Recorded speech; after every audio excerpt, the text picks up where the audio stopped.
পিএসসির chairman বলেছেন যে প্রশ্ন ফাঁস হওয়ার কোনো সুযোগ নেই, তাহলে অনুসন্ধানে কিভাবে প্রশ্ন ফাঁসের বিষয়টি বেরিয়ে এসেছে এ বিষয়ে প্রথমে জানতে চাই আপনার কাছে। না, আপনাকে ধন্যবাদ। আমার সঙ্গে পিএসসি চেয়ারম্যানের দীর্ঘ সময় কথা হয়েছে। আমরা যখন প্রথম দিনে এই রিপোর্টটি ব্রেক করি, সেই দিনই প্রায় 40 মিনিট উনি নানানভাবে আমার কাছ থেকে বুঝতে চেয়েছেন, আমার কাছ থেকে জানতে চেয়েছেন, আমাদের মাঠে ঘাটে পাওয়া তথ্য প্রমাণগুলো উনি দেখার চেষ্টা করেছেন। আর আমরা তো এটা সবসময় বলেছি যে চ্যানেল 24 একটি জাতীয় গণমাধ্যম এবং সার্চলাইট একটি খুবই জনপ্রিয় অনুসন্ধানী প্রতিবেদন করে থাকি আমরা। এবং আমাদের কিন্তু এই সংক্রান্ত কাজের দীর্ঘ ইতিহাস আছে। আমরা গত 8 বছরে বাংলাদেশে যত বড় প্রশ্ন ফাঁসের ঘটনা ঘটেছে সবগুলো কিন্তু আইডেন্টিফাই করেছি। বিশেষ করে যদি ঢাকা বিশ্ববিদ্যালয়ের উদাহরণ দিই, সেই পরীক্ষায় কিন্তু আমরা টানা 8টি রিপোর্ট করেছি এবং আমাদের রিপোর্টের ভিত্তিতে কিন্তু ঢাকা বিশ্ববিদ্যালয়ের এই টোটাল চক্র আইডেন্টিফাই হয়েছে। 87 জন স্টুডেন্টকে আজীবন বহিষ্কার করা হয়েছে এবং সেই মামলাটি চলমান।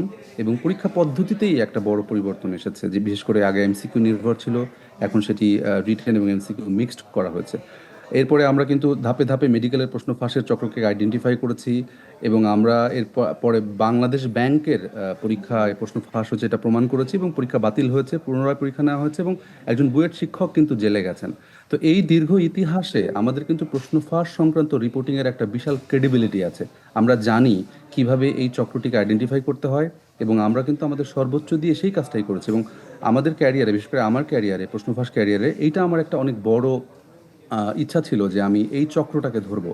কারণ আমি 18 সালের মাঝামাঝিতে এই চক্রটার সন্ধান পাই এবং আমি কিন্তু যত কাজই করেছি অন্য, এখন আমি ইন্টারন্যাশনাল গণমাধ্যমে কাজ করি, ইন্টারন্যাশনালি কাজ করি, তারপরেও কিন্তু বাংলাদেশের এই টপিকটা আমি ধরে রেখেছি। আমি চেষ্টা করেছি এখান থেকে এই রিপোর্টটাকে পিচ করার জন্য এবং আমি সেটা করতে পেরেছি।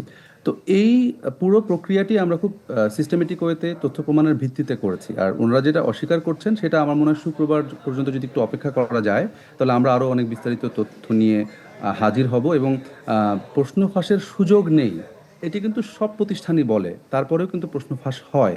এটিকে এড়িয়ে না জি গিয়ে এটিকে অ্যাকসেপ্ট করে নিয়ে অ্যাড্রেস করে এটার গর্তগুলোকে খুঁজে বের করা জরুরি। জি, আরেকটি বিষয় জানতে চাচ্ছিলাম যে আপনি তো প্রশ্ন ফাঁস নিয়ে অনেক বছর ধরে কাজ করছেন, সেটি মেডিকেলে ভর্তি পরীক্ষা হোক, ঢাকা বিশ্ববিদ্যালয়ে ভর্তি পরীক্ষা হোক। তো আরেকটি বিষয় যেটি জানতে চাচ্ছিলাম যে সরকারি কর্ম কমিশন থেকে প্রশ্ন ফাঁসের ব্যাপকতা কতটুকু এবং ঢালাওভাবে অন্যান্য নিয়োগ বা ভর্তি পরীক্ষাকে এতে রাখার সুযোগ থাকছে কিনা। না, অনেকে হয়তো বলছেন যে ঢালাওভাবে বলার সুযোগ আছে কিনা, কিন্তু আমরা যতটুকু আমাদের প্রাথমিক রিপোর্টে, এটা আসলে খুবই প্রাথমিক একটা টিজার, মানে আমরা আমাদের মূল রিপোর্টটির আগে শুধু প্রশ্ন ফাঁস যে পিএসসি থেকে হয় সেটির একটা প্রমাণ আমরা দিয়েছি। আর এর বাইরে আমাদের কাছে যে তথ্য প্রমাণ আছে তাতে এই সংক্রান্ত ঘটনায় যারা জড়িত তাদের স্বীকারোক্তি, তাদের বিভিন্ন কমিউনিকেশনের আলামত এবং তাদের সঙ্গে আমাদের দীর্ঘদিন লেগে থেকে উদ্ধার করা তথ্য, তাদের ব্যাংক কমিউনিকেশনস, নানান তথ্য উপাত্তের ভিত্তিতে আমরা যে আলামত টের পাচ্ছি তাতে দেখতে পাই। এবং তাদের বাসা থেকে কিন্তু আমি পরবর্তী জানতে পারলাম যে এই সিআইডি বিপুল পরিমাণ প্রশ্ন ফাঁসের, বিভিন্ন পরীক্ষায় প্রশ্ন ফাঁসের আলামত উদ্ধার করেছে। সো আমাদের ফিল্ড ইনভেস্টিগেশন এবং সিআইডির উদ্ধার তৎপরতাও কিন্তু ম্যাচ করে। সো আমরা এখনো পর্যন্ত দেখেছি যে বহু পরীক্ষায়, না আমরা যে হয়তো 30টির মতো পরীক্ষা অনুমান করছিলাম, এটি হয়তো আরো বাড়তে পারে। মানে যত দিন যাবে, এই তদন্ত যত অগ্রসর হবে, যত সামনে যাওয়া হবে, আমার কাছে মনে হয় এই এই সংখ্যাটা আরো বাড়তে পারে। সো ব্যাপকতা অনেক। তবে হ্যাঁ, যে কি পরিমাণ শিক্ষার্থীর কাছে প্রশ্ন যায় এক একটা পরীক্ষায়, সেটা হয়তো কখনো তারতম্য ঘটে, কখনো কখনো হয়তো কম সংখ্যক শিক্ষার্থীরা পায়, কখনো কখনো বেশি সংখ্যক শিক্ষার্থীরা পায়, সেটি হয়তো একটি একটি অন্য আলোচনার বিষয়। কিন্তু এইবারের পরীক্ষা, যে পরীক্ষাটিতে আমরা প্রশ্ন ফাঁস প্রমাণ করেছি, সেই পরীক্ষাটিতে কিন্তু আমরা এখনো পর্যন্ত 300-400 শিক্ষার্থী প্রশ্ন পেয়েছেন বিভিন্ন বুথে, ঢাকা শহরের সাভারের বিভিন্ন জায়গাতে। কোথায় সেগুলো আমরা আইডেন্টিফাই করেছি, কারা তারা, তাদের লিস্ট, তাদের নাম ঠিকানা, এগুলো আমরা আইডেন্টিফাই করেছি। তো ব্যাপকতা কিন্তু এই পরীক্ষাটিতে আমরা অনেক দেখতে পাচ্ছি। অন্য পরীক্ষাগুলোতে কেমনটা হয়েছে সেটা হয়তো আরেকটু সময় লাগবে বের করতে। যে এই প্রশ্ন বিক্রি করে বা প্রশ্ন ফাঁসের ঘটনায় জড়িত হয়ে কিন্তু অনেকেই সম্পদশালী হয়েছেন, তাদের সম্পদের হিসাবটা অনেকেই কিন্তু জানতে চায় কি পরিমাণ সম্পদের মালিক তারা হয়েছে।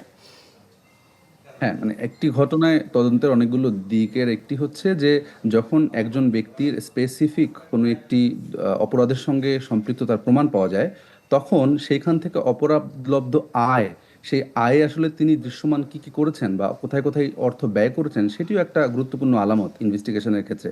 তো আবেদ আলী থেকে শুরু করে এই চক্রে যারা জড়িত প্রত্যেকেই কিন্তু বিপুল সম্পদশালী হয়েছেন। যেমন সাজেদুল, যিনি আসলে এই প্রক্রিয়ায় গুরুত্বপূর্ণ নেতৃত্ব দিয়েছেন। সাজেদুল কিছুদিন আগে 52 লাখ টাকা দিয়ে গাড়ি কেনার জন্য টাকা পয়সা বায়না করে সবকিছু প্রসেস করেছেন, গাড়িটি বিদেশ থেকে এখনো আসেনি, আসবে। একটা উদাহরণ দিলাম, উনি বাড্ডাতে জমি কিনেছেন বিপুল সংখ্যক। উনি ওনার ব্যাংকে ওনার মায়ের অ্যাকাউন্ট, ওনার চাচার অ্যাকাউন্ট ব্যবহার করেছেন, সেখানে বিপুল লেনদেনের আলামত আছে। তারপরে আবেদ আলী তো বিপুল মানে 100 কোটি টাকার উপরে সম্পদের প্রাথমিকভাবে আভাস পাওয়া যাচ্ছে। ঢাকা শহরের বিভিন্ন স্থানে তার ফ্ল্যাট, বাড়ি, গাড়ি, তাদের ব্যাংক ব্যালেন্স, বিপুল বিপুল সম্পদ তারা আয় করেছেন। যে জনমনে কিন্তু আরেকটি প্রশ্ন বারবার আসছে, সেটা হচ্ছে কোটা আন্দোলনের মধ্যেই কিন্তু প্রশ্ন ফাঁসের ইস্যুটি সামনে এসেছে, যেহেতু সিআইডি সরকারি সংস্থা এবং অভিযুক্তদের ধরপাকড়ে কিন্তু তারা সহযোগিতা করছে। তো স্বাভাবিকভাবেই কিন্তু মানুষের মনে একটা প্রশ্ন জাগতে পারে যে কোটা আন্দোলন থেকে দৃষ্টি সরাতে এই প্রশ্ন ফাঁসের বিষয়টি সামনে এসেছে কিনা। সেটা কিন্তু বাসে ঘাটে, রাস্তাঘাটে সব জায়গায় মানুষ এই বিষয়টি নিয়ে কথা বলছে। না, খুবই ইম্পর্টেন্ট প্রশ্ন। আমাকেও দেখলাম অনেকে এই প্রশ্নটা করেছেন। দেখুন, আমাদের কাছ থেকে তথ্য নিয়ে আইন শৃঙ্খলা রক্ষাকারী বাহিনী কাজ করেছে, এটি প্রথম নয়। এর আগেও বহুবার আমাদের রিপোর্টের ভিত্তিতে, আমাদের ইনভেস্টিগেশনের ভিত্তিতে অনেক গুরুত্বপূর্ণ কাজ কিন্তু করেছে। সেটা শুধু সিআইডি করেছে তা না, ডিএমপি করেছে। এবং তারা কিন্তু তাদের প্রেস রিলিজে আমাদের আনুষ্ঠানিকভাবে কৃতজ্ঞতা জানিয়েছে, প্রেস কনফারেন্সে কৃতজ্ঞতা জানিয়েছে। তো রাষ্ট্রীয় একটি গুরুত্বপূর্ণ বিষয়, যে বিষয়টির সঙ্গে লাখ লাখ তরুণ তরুণীর স্বপ্ন, রুটি রুজি জড়িত, সেই বিষয়ে আমরা মনে করেছি যেহেতু আইন শৃঙ্খলা রক্ষাকারী বাহিনী আসামি ধরার অধিকার আছে, আমাদের তো আসলে গ্রেপ্তার করার অধিকার নেই।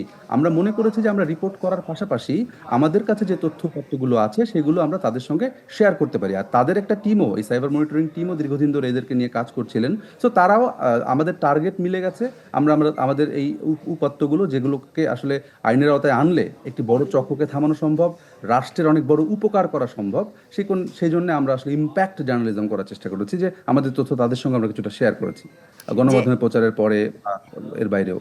যে আব্দুল্লাহ ইমরান, আপনি আপনার কাজের মাধ্যমে দেশের মানুষ এবং দেশের উপকার করে যান, এটাই আমাদের প্রত্যাশা। প্রশ্ন ফাঁস ইস্যুতে আমাদের সাথে যুক্ত হয়েছিলেন কানাডা প্রবাসী অনুসন্ধানী সাংবাদিক আব্দুল্লাহ আল ইমরান।